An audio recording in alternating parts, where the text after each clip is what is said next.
आज दुबई के स्टेडियम में ये मैच होने जा रहा है और इसे कहीं ना कहीं वर्चुअल सेमीफाइनल भी कहा जा रहा है क्योंकि जो टीम जीतेगी वो फाइनल में पहुंचेगी। इंडिया फाइनल में पहुंच चुका है। दोनों टीमें अपना जो है वो भरपूर ताकत का इस्तेमाल करेंगी। क्या लगता है दुबई की पिच को देखते हुए? बांग्लादेश कल मैच भी हारा है, मोराल में भी फ़र्क होगा। पाकिस्तान अपना आखिरी मैच जो है श्रीलंका से जीता है। तो कल के आज के कॉम्पिटिशन के हवाले से क्या एक्सपेक्टेशंस रखी जाए, किस पर प्रेशर ज़्यादा है? देखिए, पाकिस्तान की टीम बांग्लादेश से बहुत बेहतर है। ये ठीक है कि आखिरी सीरीज़ जो हुई थी जुलाई में उन्होंने हमें 2-1 से हरा दिया था उसमें जो T20 सीरीज़ हुई थी, लेकिन फिर भी अगर हम देखें तो हमारी स्ट्रेंथ ज़्यादा है। और बांग्लादेश की टीम ने नो डाउट अच्छा परफॉर्म किया। जो श्रीलंका के खिलाफ मैच जीता था उन्होंने बड़ा ज़बरदस्त जीता था। ख़ास तौर पर जो उनके ओपनर हैं सैफ हसन, बड़ी अच्छी क्रिकेट वो खेल रहे हैं और जो उसको कहते हैं ना बेखौफ क्रिकेट, वैसे ही खेल रहे हैं। कल भी उन्होंने बेखौफ क्रिकेट खेली और इंडियन टीम ने उनका पूरा साथ दिया। 4 कैच उनके छोड़े इंडियन टीम ने, 5 पाकिस्तान में थे तो 9 कैच 2 मैचों में छोड़ चुके हैं। और इस इवेंट में तारीख में सबसे ज़्यादा कैचेस छोड़ने वाली जो इंडिया की टीम मेरे ख्याल है हांगकॉन्ग के बाद दूसरे नंबर पर आ गई है या क्या है, कुछ ऐसा मैं पढ़ रहा था कहीं।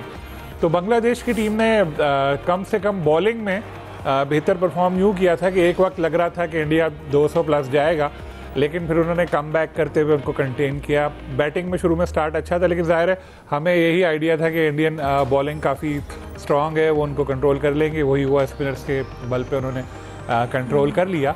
अब पाकिस्तान के पास भी अच्छा मौका है कि पहली बार इंडिया के ख़िलाफ़ फ़ाइनल खेले एशिया कप का। अब तक पाकिस्तान टीम गालिबन 5 बार फाइनल में गई है या 4 बार, कभी भी इंडिया से मैच नहीं हुआ। 2 बार हमने टाइटल जीता है, लेकिन ये सब वनडे के थे। पहली बार इंडिया से हमारा फाइनल होगा। और जो एक स्क्रिप्ट बनाया था एशियन क्रिकेट काउंसिल ने, या जिसने मनोवन उस पर अमल हो रहा है। स्क्रिप्ट में इस सेंस में कहूँगा कि उन्होंने सोचा था कि यार टीवी का कॉन्ट्रैक्ट हो गया बड़ा ज़बरदस्त, अब हम ऐसा बनाएंगे पूल कि पाकिस्तान और इंडिया को साथ रख के 2 हल्की टीमें रखेंगे। पाकिस्तान और इंडिया A1 A2 तो बन जाएंगे। सेकंड राउंड में अगले इतवार को उनका दूसरा मैच हो जाएगा।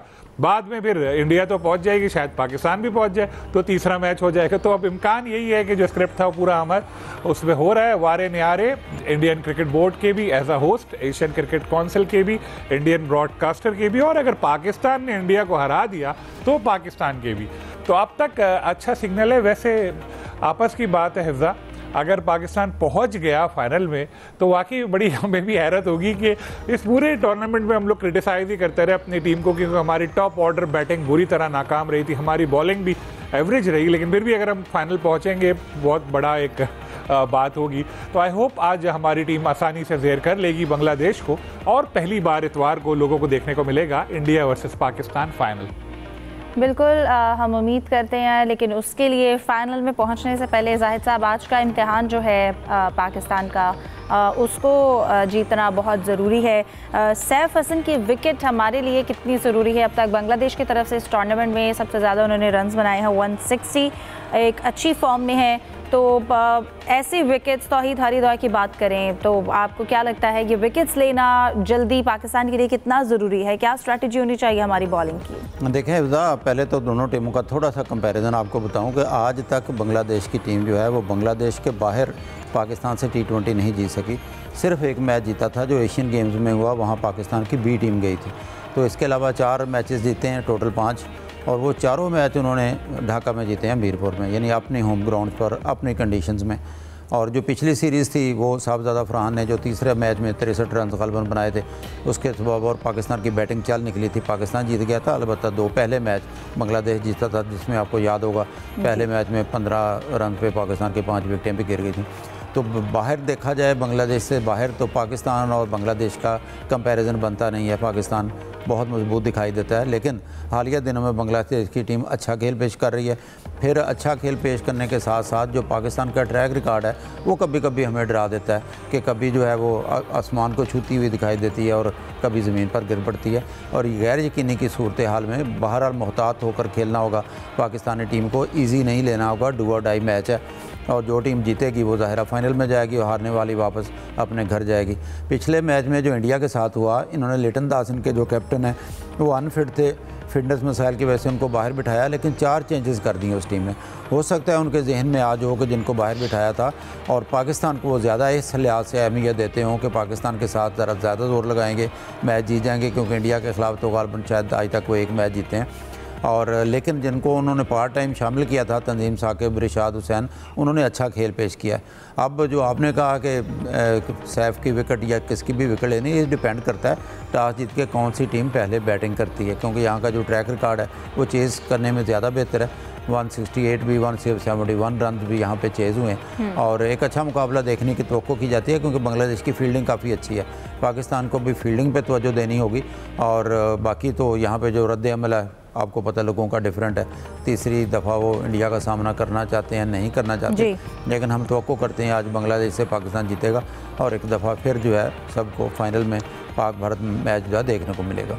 बिल्कुल ठीक है। यूसुफ, आपको क्या लगता है आज के मैच में टॉस का कितना अहम रोल होगा और पाकिस्तान को पहले फील्डिंग जो है वो सिलेक्ट करनी चाहिए, और अगर नए गेंद की बात की जाए तो मुस्तफिजुर रहमान पाकिस्तानी ओपनर्स के लिए कितना जो है वो ख़तरा हो सकते हैं? देखें, मुस्तफीज़ के साथ स्कीन अहमद को अगर आज वो प्लेइंग 11 का हिस्सा बनाते हैं तो मेरे ख्याल में वो भी पाकिस्तान की बैटर्स को मुश्किलात का सामना उसमें डाल सकते हैं। लेकिन मजमूई तौर पर चूँकि पाकिस्तान की टीम कदरे बेहतर है बांग्लादेश की टीम से, तो मेरे ख्याल में अगर पाकिस्तान की टीम टॉस जीतती है तो उसको पहले बॉलिंग करनी चाहिए ताकि चेज़ करने में उसको ज़रा आसानी हो। अब तक एशिया कप में जितनी भी टीमों की हमने फील्डिंग देखी तो उसमें कल जो मैच हुआ था बांग्लादेश का इंडिया के साथ, उसमें बांग्लादेश की टीम ने फील्डिंग बहुत कमाल की थी। पाकिस्तान को भी इस किस्म की फील्डिंग करने की ज़रूरत है, क्योंकि इस किस्म के जब टीमों के मैचेस होते हैं डू और डाई वाले, तो उसमें फील्डिंग का किरदार बहुत अहम होता है। पाकिस्तान ने चूँकि अच्छा स्टार्ट किया था श्रीलंका के खिलाफ, इसलिए मेरे ख्याल में आज पाकिस्तान की टीम फेवरेट के तौर पर मैदान में उतरेगी। लेकिन वही हमने हमेशा जिक्र करते हैं कि जो पावर प्ले का इस्तेमाल है वही मैच का डिसाइड कर देता है कि जो टीम पावर प्ले में अच्छी पोजीशन अच्छी रखती है, ख़ासतौर बैटिंग करते हुए बाद में, तो उसकी कामयाबी के इम्कानात भी यकीनी तौर पर बेहतर होते हैं। आज जिस तरह फ़खर जमान और साहबजादा फरहान से बहुत ज़्यादा उम्मीदें वाबस्ता हैं कि वो भी इस बार पाकिस्तान टीम के लिए अच्छी पार्टनरशिप कायम करेंगे और फिर पाकिस्तान टीम के लिए कम से कम वो जो अगर 170 रन का टारगेट भी अगर पहले बैटिंग करते हुए दे तो उसमें पाकिस्तान टीम की कामयाबी बेहतर हो सकती है। सही। सलीम साहब, आपकी जानिब आऊँगी। बांग्लादेश के अगर हम मोराल की बात करें, कल वो इंडिया से मैच हारे, लेकिन फिर भी इंडिया ने 168 रन्स बनाए। आपको लगता है कि इंडिया को भी यकीनन जो बांग्लादेशी बॉलर्स हैं उनके सामने काफ़ी मुश्किल हुई, 8 खिलाड़ी आउट हुए, तो कल का मैच आपको क्या कहेंगे? बांग्लादेश हार गया, लेकिन इंडिया के साथ उसने पूरी तरह से कोशिश की मैच को जीतने की। नो डाउट, बिल्कुल ऐसा ही है, क्योंकि शुरू में जिस तरह इनकी पिटाई हो रही थी बांग्लादेश के, अभिषेक जिस तरह खेल रहे थे, लग रहा था जैसे 180, 90, 200 कितने भी बन सकते हैं रन, लेकिन बाद में उन्होंने बहुत अच्छी तरह से उनको रोका और अच्छी बॉलिंग की बांग्लादेश ने, लेकिन बैटिंग में मार खा गए। अभिषेक ने तो वैसे ही इंडिया पूरा मौका दे रहा था ओवरऑल टूर्नामेंट में भी और कल के मैच में भी उन्होंने 75 रन की धुआंधार इनिंग्स खेली, तो अभिषेक शर्मा तो वैसे ही हावी रहे बांग्लादेश की टीम पर। जी, अभिषेक शर्मा के बारे में मैं आज पढ़ रहा था, बड़ी इंटरेस्टिंग कुछ बातें मैं आपको बताऊं कि अभिषेक शर्मा जो हैं, उनके वालिद ने एक दिन अपनी वालिदा से कहा था कि मैं फ़र्स्ट क्लास क्रिकेट खेला, मेरे सारे जो क्रिकेटर्स हैं उन्होंने नेशनल टीम की नुमाइंदगी की, मैं नहीं कर सका, मायूस होके। तो उनकी वालिदा ने उनको बोला था कि तुम्हारा बेटा खेलेगा। फिर उनके वालिद ने बताया कि उस इंटरव्यू में कि 3 साल की उम्र में जो उनका हार्ड बॉल का काफ़ी भारी बैट होता है वो अभिषेक उठाकर कोशिश कर रहे थे, उठा नहीं पाए थे। यानी बचपन से ही वो क्रिकेट खेल रहे थे, आहिस्ता आहिस्ता उन्होंने नाम कमाया। फिर वो युवराज सिंह जो इंडिया के ऑलराउंडर रहे, उनके साथ उनको प्रैक्टिस का मौका मिला और जो उनके गेम में इम्प्रूवमेंट आई है उसमें युवराज सिंह का बड़ा इम्पॉर्टेंट रोल है।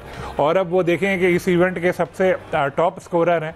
और मैं यहाँ पे देख रहा था साइम अयूब को, क्योंकि वो भी बहुत बासलाहियत हैं, उनसे भी हमें इतनी उम्मीदें थी, लेकिन बदकिस्मती से अब तक यहाँ तक वो पहुँच नहीं पाए।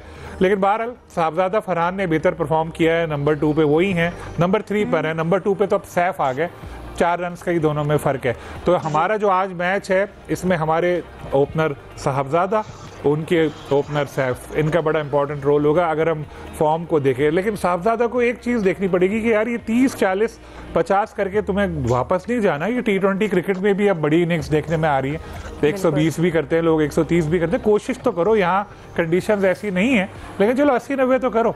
फिर भी इतने रन वो कर रहे हैं। साथ में अगर हम देखें फ़ख्र पाकिस्तान है वो, उनकी भी बड़ी इनिंग ड्यू है। साइम का जिक्र हो गया, हारिस, सलमान अली आगा, काफ़ी सारे ऐसे प्लेयर्स हैं।